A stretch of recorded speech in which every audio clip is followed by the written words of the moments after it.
Hey friends, Jeff here with missionmusician.com, and today I want to do just a very, very quick review of Slate's Monster.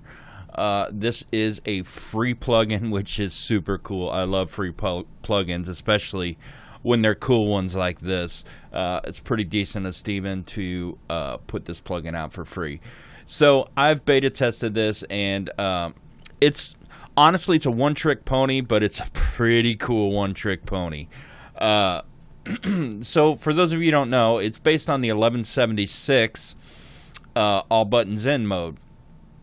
But there are some cool features here in this plugin, and I just want to talk about them for a second really quick. So one of the things that I love that Steven's been doing is putting high-pass filters on his compressors. I love this because a lot of times the low end, the kick, or whatever will really initiate the compression, and so you can kind of dial that to taper that out, which is really cool. This also has a punch button, so it kind of retains the attack, and this is useful in maybe like drum overheads, although I wouldn't use this compressor for drum overheads, but you could. Drum groups, it's really awesome in that situation. But also there is this high frequency detection, which I absolutely adore. And the reason being is, if any of you out there have ever slammed a drum room mic with compression, what tends to happen is you get this washy, cymbal-y kind of sound that isn't very pleasing. So you got to kind of EQ it out to make it sound better. Well, what he's done is put a filter in here that kind of mellows out the high end of, cymbals and things like that. So that is really, really cool. I love that is in there. That is just awesome. All right, so what I've got here is a mix that's not mixed at all. The drums are mixed, but nothing else. These are all just like trim plugins, and actually just threw some plugins on here when I was doing the Eliosis de-esser review and haven't taken them off. So there's not a lot happening in this mix. So what I did was basically took Slate's presets. Darn it. Sorry about that. Basically took his presets. So, for example, this one's Big Kick. This one is Snare Slammer. I put one on the drum group called Drum Exciter. And I put one on the on the Smash Bus. I like to parallel compress drums, and that is what this is doing. It's called Drum Group Smasher, the preset, and it works great. Put one on the bass, and we'll run through these in just a minute, called Bass Fattener. I actually like what that does. It sounds pretty good. Some of them are just okay for me. Like, for instance, the guitar thickener. It absolutely does thicken the guitar, but I'm not sure that I like what it does to the guitar. Vocal warm and big, and it absolutely does warm the vocal up. And then this one was supposed to be set at mix and master gluer. Now I may have to redial this one in, so I'm going to turn this one off for a second. Alright, so let's go to the kick drum. And I have 3 kicks here, and let's listen. Actually, let me get to a spot here, like about right here.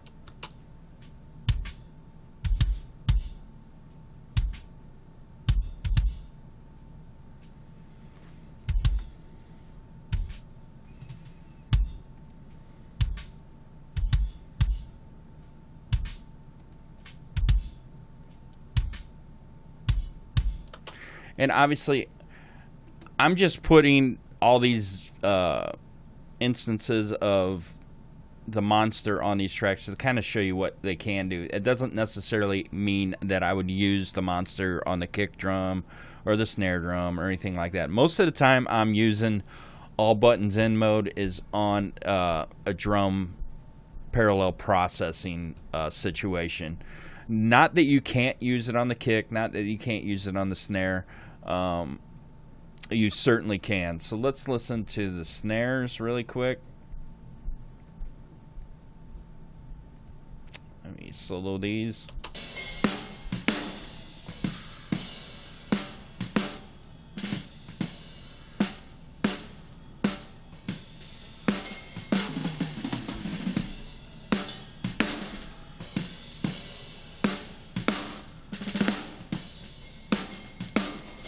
And you know what?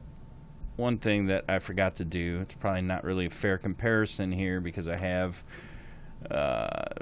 the monster on the drum bus. So let me start this over here. Whoops. Alright, let's listen to the snare.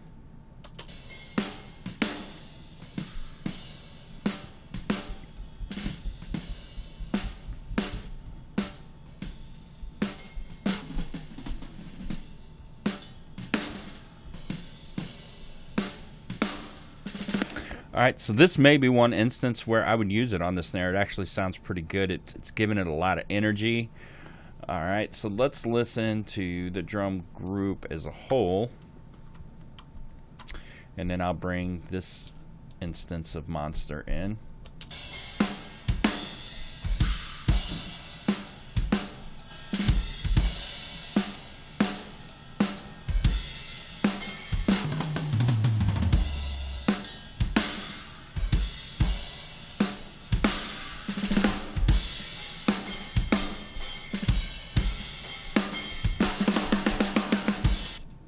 So, sounds pretty cool. Let's see. I didn't put one on the room, and I don't know why. So let's see what the room sounds like here really quick.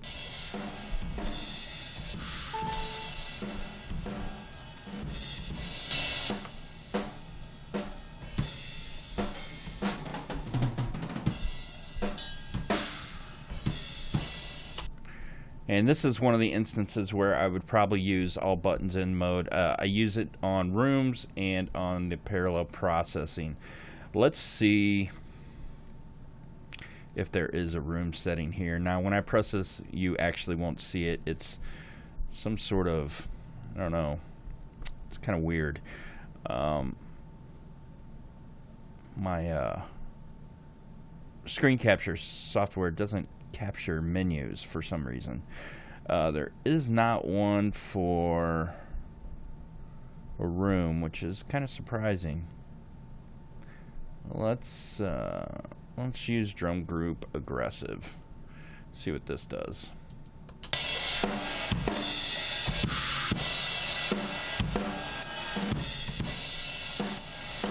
You hear how that filter really mellows out the cymbals? Watch this.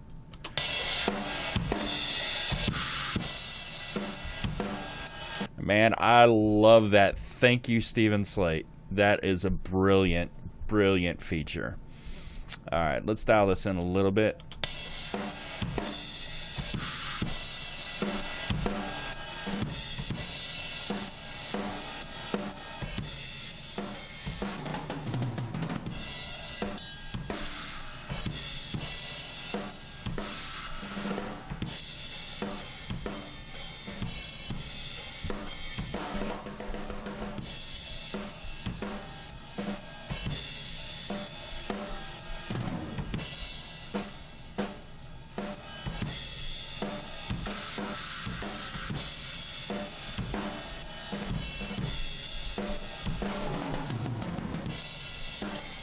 So that sounds pretty cool.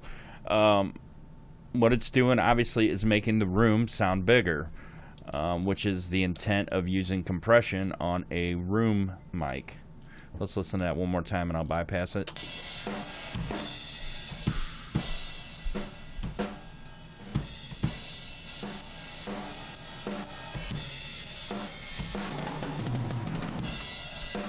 Alright, so that's kind of cool. And then I'm going to turn on my parallel processing. So I've got all the drums sent to this bus right here, this drums, and then this bus, drums 1, which is the parallel processing. And I'm going to solo the drums, and I'm going to turn up this squash sound to try to make the drums sound bigger.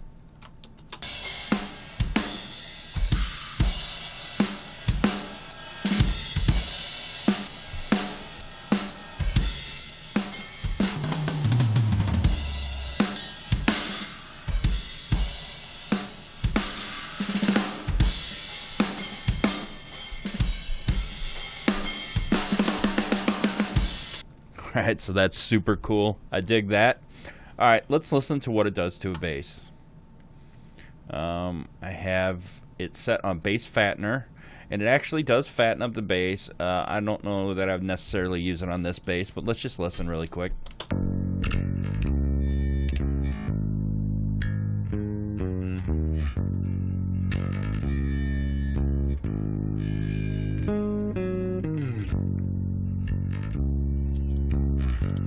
And I don't know if I failed to mention this too, but again, Slate has put a mix knob in here, which is spectacular.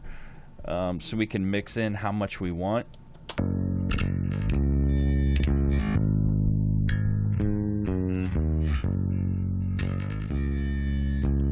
Alright, let's move along quickly. Let's listen to the guitars. Again, there is no EQ or anything on the guitars. There actually isn't any EQ on the bass either. Let's see here. Let's get the guitars going. Alright. So let me bypass it and then bring it in.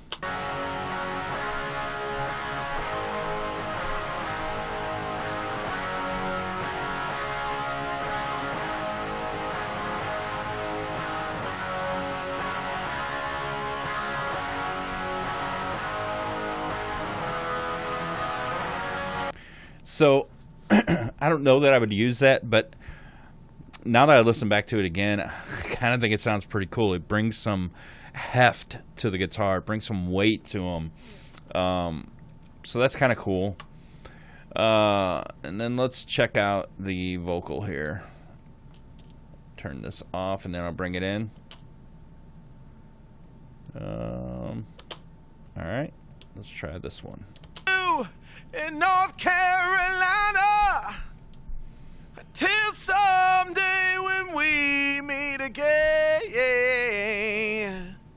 Remember those days of yesteryears gone, but time will stand still once again. Actually really like what this is doing to the vocal. It's really pushing it up front. It's kind of an aggressive compressor to use on a vocal, but I do like what it's doing in this situation. I've already got 2 compressors on the vocal already, and this is just pushing it up front even more. Alright, so let's see what this mix and master glue does. I may have to adjust, so let's see. In North Carolina, till someday when we meet again. Remember those days of yesteryears gone, the time will stand still. Alright, I don't necessarily think I would use it on a mix bus. Me personally, I already have my own mix bus processing that I do, but you can hear it does add energy. So let's and this isn't really a great way to demo this for you guys, but let's listen to all of these on and then off. Again, this song is not mixed, so that's probably why it's not a terrific way to demo this, but I just wanted you to hear what it can do. Alright, so I'm going to turn all these off. Did I forget one? Yep, I did. And then I'll bring them in. In North Carolina, till someday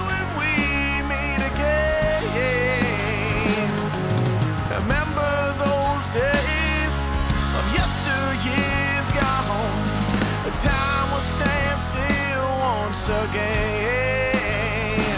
And I see you in North Carolina until someday when we meet again.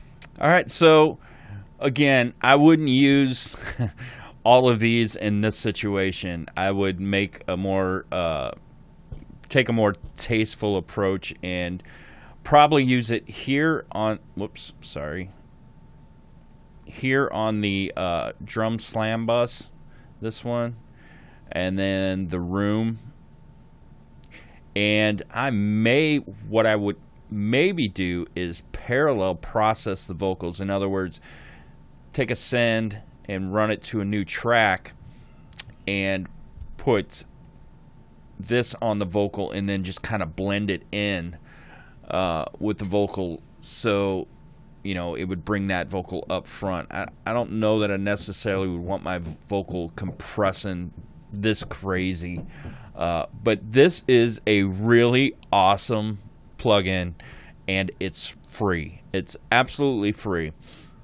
You have to own an iLok, obviously, but honestly, if you go and buy an iLok, I don't even know what iLoks cost now, $49, something like that. I don't know. I think even Slate sells them cheaper than iLok does, or your local music store does. But if you get an iLok, you can get Revival and you can get Monster, and these are both awesome plugins. I use Revival all the time. So these are both awesome plugins that you can get for the cost of iLok. And my daughter has taken it upon herself to dance around in her mom's shoes upstairs. So I'm going to end this video now. And thanks for watching. I will talk to you soon. Bye-bye.